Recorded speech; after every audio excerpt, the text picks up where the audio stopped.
désolée, nous avons été coupés. Donc elle est méprisante, elle peut être méprisante, la pitié, en 3 sens. Un sens commun, quand on parle de quelque chose de pitoyable.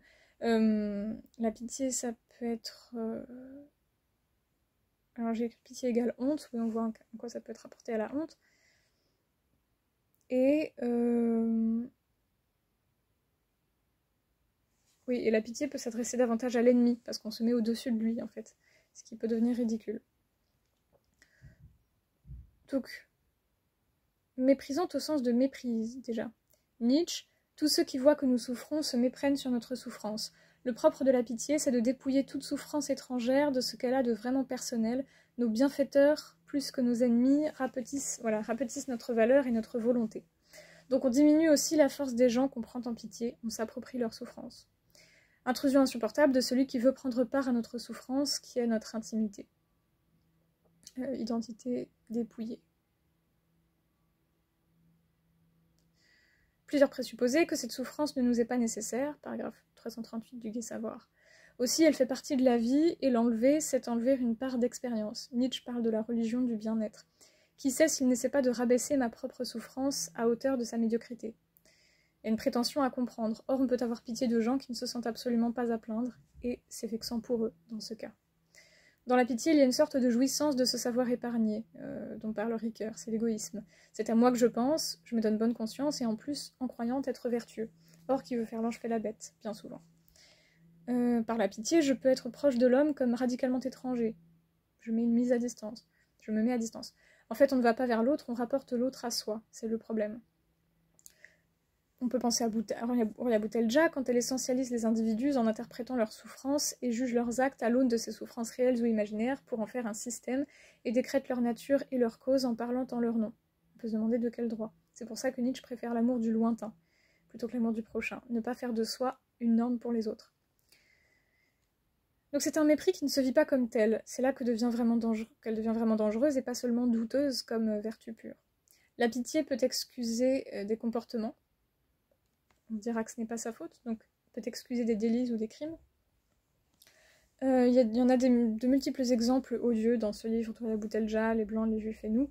Elle explique ainsi que le sexisme, qui s'exprime en violence, des hommes noirs et arabes.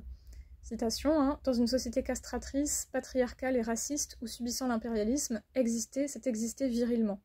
C'est-à-dire être violent en pure réaction à la domination occidentale. Donc ça déresponsabilise, ils sont en fait dépossédés de leur capacité à l'autonomie, de leur liberté. Si on n'est pas responsable, c'est qu'on n'est pas libre. Donc c'est un mépris doublé de l'illusion de défendre les opprimés. Un paternalisme au carré qui culmine dans l'essentialisation, la chosification. Elle fait de juifs et blancs et même d'indigènes des concepts abstraits tout en les posant comme étiquettes sur les individus. Elle reproduit donc ce qui est censé vouloir être combattu. La pitié est ici le symptôme de l'idée que la valeur d'une chose est décidée par son origine, sociale, ethnique, culturelle. C'est même le bon sentiment dont elle a besoin pour justifier ses propos outranciers et parfois choquants. C'est dangereux aussi parce que elle justifie comme cela que lorsqu'une femme noire ou arabe est abusée par un homme noir ou arabe, elle ne doit pas régler cela devant la justice, mais en interne, pour ne pas alimenter le racisme. La pitié est sélective et elle hiérarchise arbitrairement les causes, ou plutôt selon une logique fondée sur la déresponsabilisation. Considérant que le machisme des indigènes, qu'elle appelle ainsi, vient de l'impérialisme occidental, il faut s'attaquer à celui-ci et celui-là disparaîtra aussitôt. Quand on est victime, selon elle, on ne peut être responsable d'aucun crime. C'est la culture de l'excuse. Même son propre antisémitisme, elle en accuse les juifs eux-mêmes. Citation, « Vous vous êtes laissé gagner lentement à tel point qu'un préjugé tenace est né. Tous les juifs sont sionistes.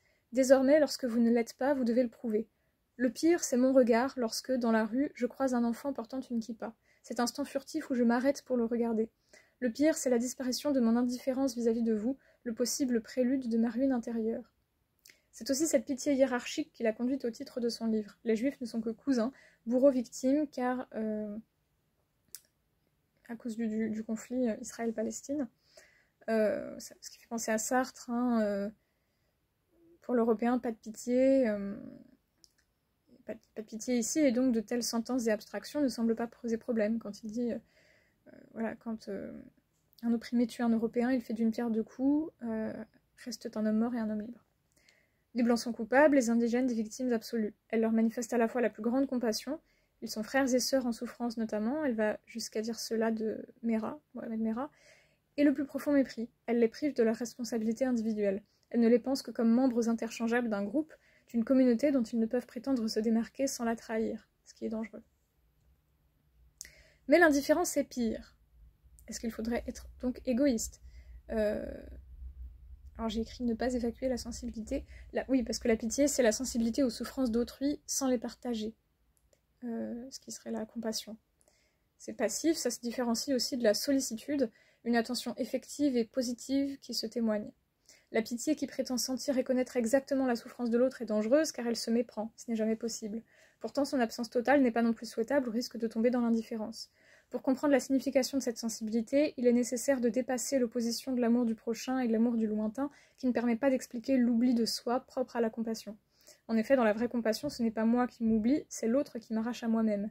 Il ne faut pas se débarrasser de soi-même, mais être débarrassé du moi, de son ego particulier. Est-ce que le devoir doit être compris à partir de la seule volonté, sans sentiment ? La pitié est un sentiment qui vient de la rencontre de l'autre homme, elle n'est donc jamais cet amour neutre de l'humanité en général, ou l'amour du surhomme. Il ne s'agit pas d'aimer une essence impersonnelle ou ce que l'homme pourrait devenir au-delà de ses faiblesses, mais bien d'aimer la personne telle qu'elle se donne, avec son histoire et sa chair unique, et pas sans abstraction sartrienne.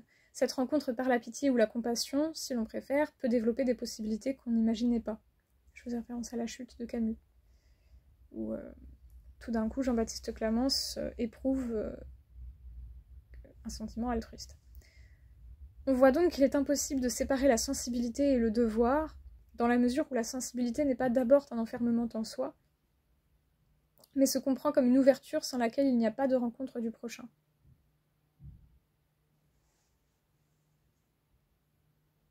Je n'éprouve peut-être jamais directement la souffrance de l'autre, mais je souffre de sa souffrance. D'une certaine façon, je compatis peut-être d'autant mieux à la souffrance de l'autre quand je n'ai pas éprouvé une souffrance comparable, car déjà je suis moins tentée de la confondre avec la mienne et ma sensibilité est plus disponible, comme dans La Chute de Camus. C'est vraiment la souffrance de l'autre, et non la sienne, enfin non la mienne, qui m'est rendue sensible. Il est important de ne pas désincarner la pitié ou la compassion pour réellement tenir compte de l'expérience d'autrui. Au-delà de la critique de la pitié méprisante, il est aussi nécessaire de critiquer le projet d'une pitié d'effort qui ne serait qu'un endurcissement évitant toute passivité, toute affectivité. On pourrait dire qu'il n'y a de vertu que quand la raison se mêle à la sensibilité. Dans cette passion vertueuse, la force de la raison suppose la sensibilité comme faiblesse, comme capacité à se laisser toucher par la misère d'autrui. Or, c'est précisément la sensibilité comme faiblesse qui fait que je peux soit fuir dans l'égoïsme, soit m'approcher de celui qui me touche en faisant que sa souffrance soit ma souffrance, non au sens où je l'éprouverai, mais au sens où elle devient le premier objet de ma préoccupation. Il y a ici la possibilité d'un véritable respect qui sache concilier raison et sensibilité. La pitié ou la compassion n'est pas la justice, mais une justice sans compassion peut devenir injuste, car elle n'est pas attentive aux individus.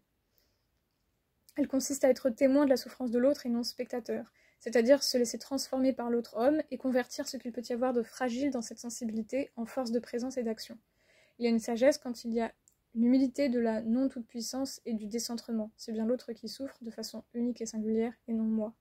La vraie pitié serait donc une proximité qui ne supprime pas la distance entre deux intériorités, la singularité de chacun, y compris dans sa souffrance. Ce n'est qu'ainsi qu'elle peut être source de respect, avec cette humilité et cette pudeur, c'est-à-dire pas quelque chose de larmoyant, excessif, comme la passion qu'elle peut être. Pas de communication par la pitié sans cette reconnaissance de l'altérité. En conclusion, la pitié est toujours moins dangereuse que l'indifférence, mais il faut veiller à ce qu'elle ne devienne pas une tyrannie, à la fois pour soi et pour les autres, en niant leur liberté, l'apogée de cette dangerosité étant lorsque la responsabilité est niée. La pitié dit en effet notre humanité quand elle est une attention à la singularité irréductible du prochain, quand elle ne regarde pas l'autre homme seulement comme un exemplaire particulier de l'espèce humaine ou d'un groupe, mais comme une singularité absolue. Il ne faudrait pas nier sa liberté de bien vivre une situation donnée, ou de la trouver nécessaire même si elle le fait souffrir, ou de pouvoir être rempli d'autre chose que de ressentiment lorsqu'il souffre.